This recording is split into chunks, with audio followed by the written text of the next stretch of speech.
Hi යාළුවනි. සූදානම්ද අදත් අලුත් වික්‍රමයකට. අද කැලේ තුල සිදුවෙන්නේ කිසිදා නොසිතු විශේෂ රහසක්. සිංහ රජු සහ ඔහුගේ හොඳම යාළුවෝ අද මුහුණ දෙන්නේ අලුත් අභියෝගයකට. අමුතු ශබ්දයක්, අතුරුදන් වූ ජලය. වනාන්තරයට ආපු අලුත් අමුත්තෙක්ද? අවසානය දක්වා බලන්න. වනාන්තරය රජු සහ යාළුවෝ. එක මතක කාලෙක ලස්සන හරිත වනාන්තරයක සිංහ රජ කෙනෙක් ජීවත් වුණා. ඔහු ගොඩාක් ශක්තිමත්, නමුත් හදවතින් කරුණාවන්ත රජ කෙනෙක්. ඔහු විශ්වාස කළේ වනාන්තරයේ සත්තු හැමෝම සතුටින් ජීවත් වුණොත් තමා සැබෑ රාජ්‍ය ලස්සන වෙන්නේ කියලා. මේ සිංහයාට ඊටමත් සමීප යාළුවෝ 3 දෙනෙක් හිටියා.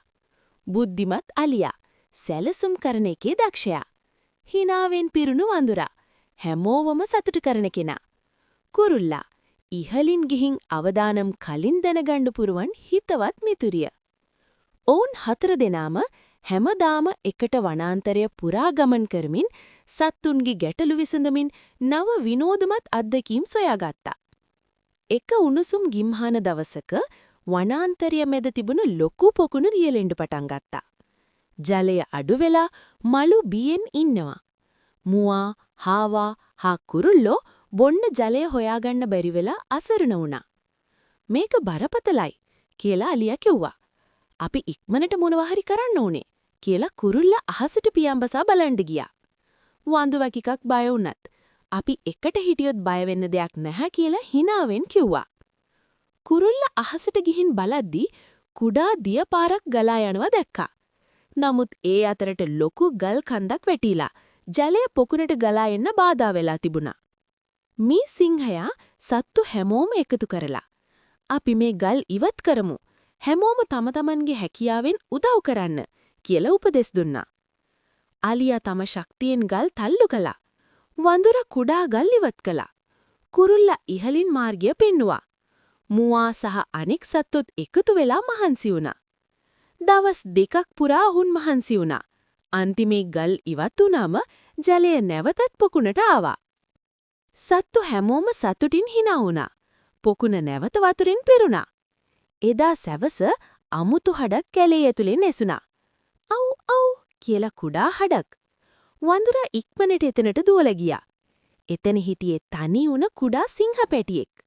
සිංහ රජු සෙමින් නැවිත් "බය වෙන්න එපා පුතා.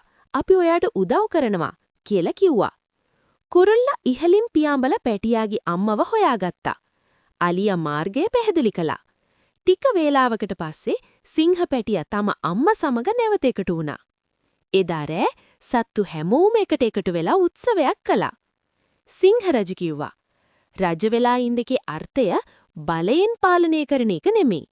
සත්‍ය බලේ තියෙන්නේ එකට එකතු වෙලා වැඩ කරන එක. එකිනෙකා ගැන සිතන එක. අපේ වනාන්තරය ආරක්ෂා කරන එක" කියලා. ඔහුගේ යාළුවෝ 3 දෙනාම hina වුණා.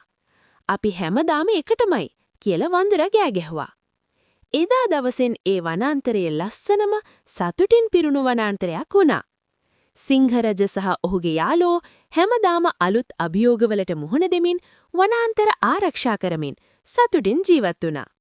ඔයාට අද කාටූන් එක කැමතිද? කැමති නම් ලයික් එකක් දාන්න. යාළුවොත් එක්ක ෂෙයා කරන්න. ඔයාගේ අදහස් කමෙන්ට් එකකින් කියන්න. අලුත් කාටූන් මගහරින්න එපා. channel එකට subscribe වෙලා bell icon එකත් click කරන්න. ඊළඟ කාටූන් එකකින් නැවත හමු වෙමු. සුබ දවසක්.